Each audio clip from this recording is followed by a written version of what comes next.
Hey guys, what's going on? It's your boy John from Day Cheese Vending. Thank you guys for rocking with us this evening. It is the 28th. Yeah, 28th of April, 2025, and it's a Monday, and we're finally able to sit down and relax today. Me and my wife had a very important meeting this evening. Everything went all right. Everything is fine. And right now, we got home. We were able to, me and my son, were able to get some grass cut, make some money. And then after that, we jumped in the pool with our grass cutting clothes on to cool down and kind of relax. We swam around for a minute. And then we had dinner, and now we're outside about to go on a family bike ride. I'm going to show you guys where this is everybody outside, our neighbors, our family, my wife, everyone. This is heaven on earth for me.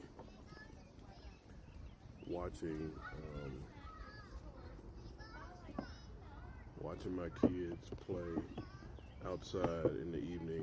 Great weather that God has blessed us with. So that's my view right now. But for right now, guys, we're going to jump into our day devotional for today. And it's giving God a piece of our day and showing him that we love him and we appreciate all that he has done and will continue to do in our lives. I hope you guys are having just a blessed day as I have. I pray that God continue to watch over each and every one of you guys within the sound of my voice. We love and appreciate all of our subscribers. Thank you guys for helping us reach 900. And our goal is to continue to grow. And I appreciate all you guys showing love. Welcome all of our new subscribers. Otto, sit down. Welcome all of our new subscribers. Just a little bit about what we do here on this YouTube channel. During the week, we typically stop and do these days devotionals, give God a piece of our day. And I have a few videos coming up.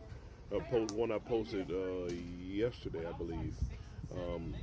Many of my Jewish friends follow like those same practices when it comes to teaching their children and building generational wealth. And we do those 8 here in this family as well. So we're teaching our children, our neighbors. We teach as many children as possible. If their parents want them to learn about money based off biblical principles, that's kind of what we teach. And it's the Dave Ramsey's curriculum for like elementary, middle school, and high school, and we just use that to try to introduce kids to how they truly supposed to handle money. So with that being said, let's knock out this day's devotional. So our day's devotional is, what's today? It's 28th. Whew. All right, this day's devotional is entitled, When Situations Worsen. The Lord told Gideon, "With these 300 men I will rescue you and give you victory over the Midianites. Send all others home." Judges chapter 7, verse 7. After God had given Gideon several signs, his faith was increased and he was ready to trust God. He was finally confident that he would lead his army into battle. But God had a problem with Gideon's army. It had too many soldiers. When they won the battle, they think they'd won not with God's help, but because there were so many of them. So God ordered Gideon to send all but 300 of his men home. Gideon did what God said. Do you ever find this happening in your lives? You go through a struggle to trust God, and when you finally have the faith to commit yourself, the situation changes and becomes even more desperate, even more impossible. Have you ran across it in your life? I know I have several times. Your resources take a serious hit, and you have to search your heart all over again as to whether you can trust God to help you. Life is full of twists and turns, and it might seem like God is being unfair. But what I do know is that he is testing your faith. Often reveals that you have more faith than you thought you had. If God puts new demands on your life, consider it a compliment. I know it sounds weird, but trust me, consider it a compliment. If God puts more, God would never put more on you than you can bear. He knows you can handle more than you previously could. God, this situation is looking worse than ever, but I am not quitting. I trust that you'll come through for me. You won't fail me.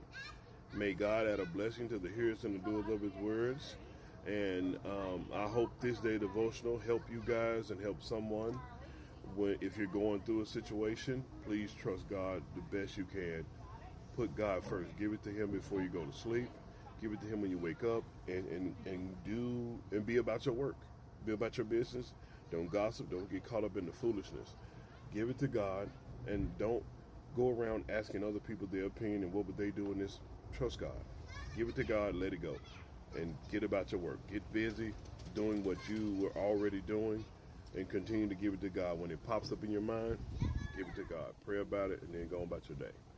So I hope this day devotion helps some of you guys. I love you. I truly appreciate all of you guys sharing our YouTube channel, helping us grow, helping us get out these biblical principles about finances and overall life. Because in our family, what we typically follow are the 5 F's, which is faith, family, fitness, finances, and friendships. Those 5. We typically stick to those 5 because it helps kind of center us and give us something to focus on. So I love you guys. Have a blessed night. Be safe. Au revoir. À bientôt. À la prochaine. Why are Jewish people so wealthy? As a rookie stockbroker in the mid-1980s, I was fascinated by how my Jewish clients and colleagues handle money. Their mindset about wealth was totally different than what I saw growing up in a predominantly African-American environment. So I got curious. I started asking questions and listening and learning. Then I read a book called The Jewish Phenomenon by Steven Silbiger, and it all started making sense. Get this, Jews make up only 2.4% of the U.S. population, but over 30% of American millionaires are Jewish. So the question is, why? What's their secret? I want to share 8 things I learned from my Jewish clients that transformed the way I thought about money. Here's the first 4. Number 1, they prioritized generational wealth and avoided single generation consumption. Whether they were religious or not, many of them lived by Proverbs 13:22, which says, "A good man leaves an inheritance to his children's children." You see, they saw money as a tool to empower the next generation, not to just fund their own lifestyle. Number 2, they gave assets, not appliances. You see, when I got married, I got toasters and china, and I didn't even have a china cabinet. But several Jewish clients of mine told me, they said, in our families, we give cash or stocks.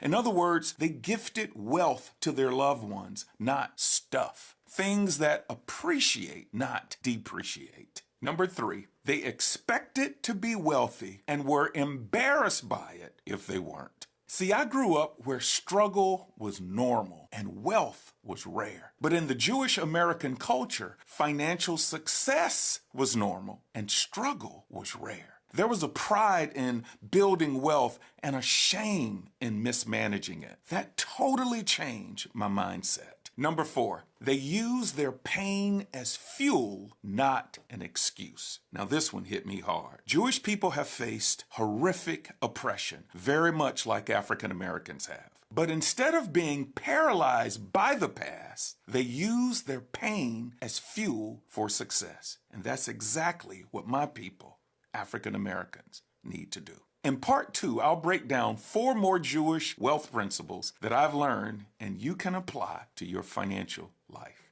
Stay tuned.